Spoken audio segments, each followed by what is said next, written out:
Scout Ranger o mas kilala sa tawag na Musang. Yan ang tawag sa isa sa espesyal na unit ng ating sandatahang lakas. Alam mo ba na kinatatakutan magay ng ibang bansa ang mga Musang?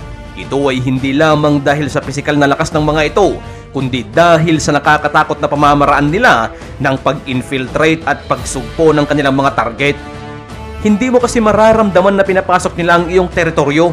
Ganon sila ka-stealth at katahimik. Bukod dito, ay advanced din ang kanilang mga training na kinuha pa noon mula sa training regimen mula sa Japan at Amerika. Bukod pa dito ay gubat ang kanilang tahanan at kaya nilang mabuhay sa kagubatan kahit na hindi mo sila bigyan ng pagkain dahil kayang-kaya nilang mag-produce ng pagkain mula sa mga natural resources ng kagubatan. Marami ng mga masasamang loob tulad ng mga grupo ng mga terorista ang itinumba ng mga Scout Rangers sa mga nakalipas na taon. Pero naisip mo ba kung gaano kahirap ang dinanas nila makatanggap lang ng tabap o yung tinatawag nilang Scout Ranger Badge upang mahirang sila bilang isang ganap na musang o Scout Ranger? Ating alamin yan dito sa videong ito.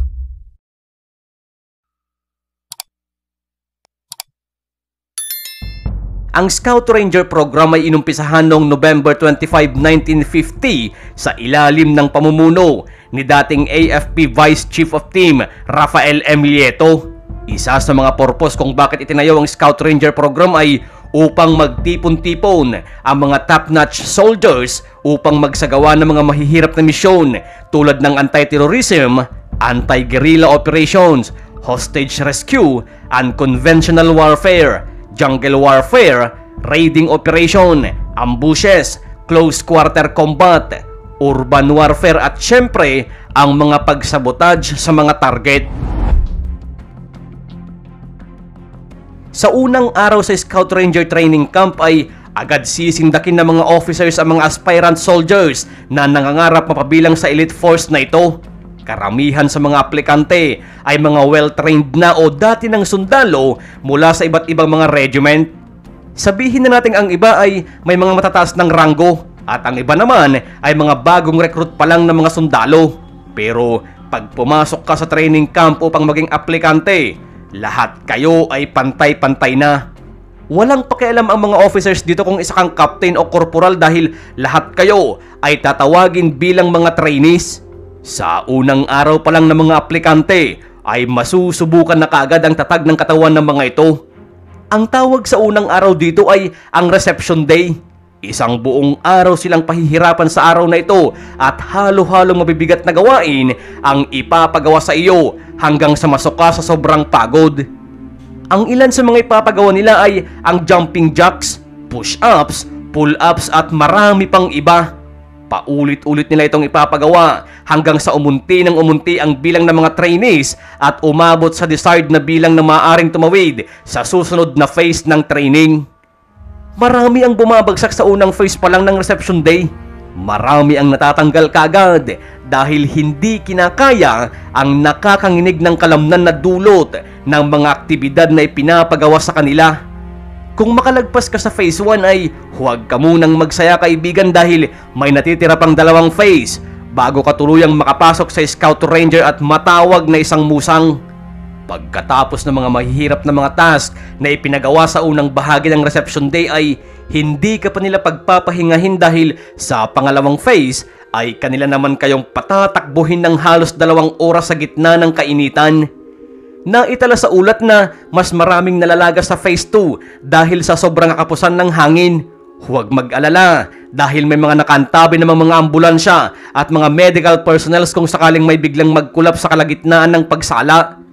Sa bawat aplikante o trainees nga pala kung papalarin ay mayroon lamang 72 hours na medical attention. Pero pag naubos mo ang time limit na ito, pasensya ka na kaibigan pero maaari ka nang umuwi.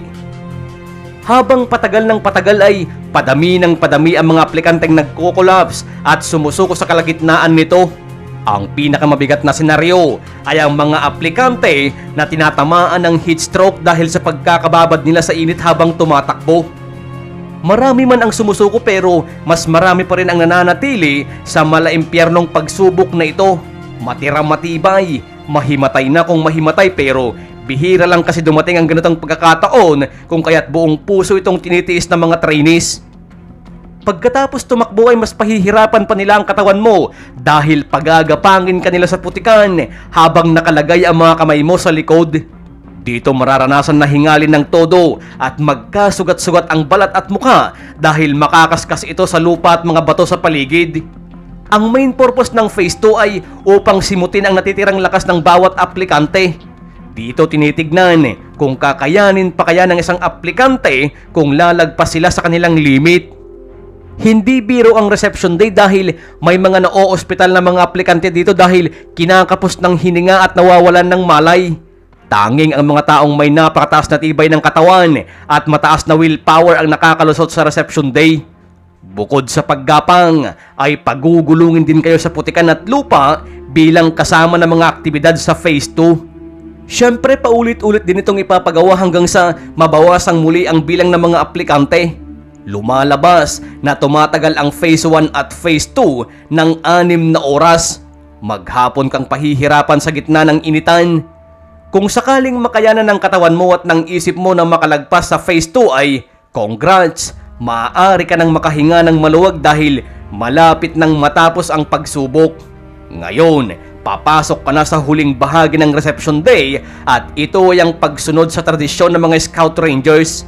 Ito ay sa paraang kailangan mong sumubo at kainin ang isang kutsarang dinikdik na sili bilang pagpapakita ng katapangan at kailangan mong humalik sa ribulto ng isang musang bilang pagpapakita na ikaw ay kasapi na sa Scout Ranger program.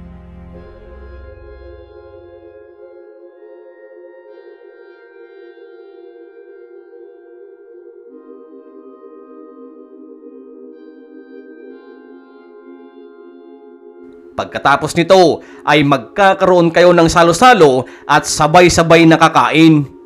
Ibig sabihin nito ay nakapasa ka na at makakahinga ka na ng maluwag.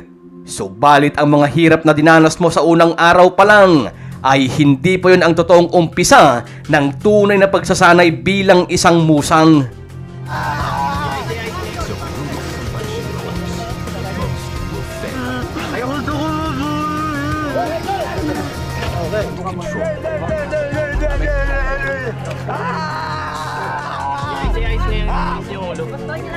Samahan nyo akong muli sa part 2 ng videong ito sa susunod na araw at doon aalamin natin ang totoong pagsasanay at sobrang paghihirap na dinadanas ng bawat trainees sa loob ng Scout Ranger Training Camp.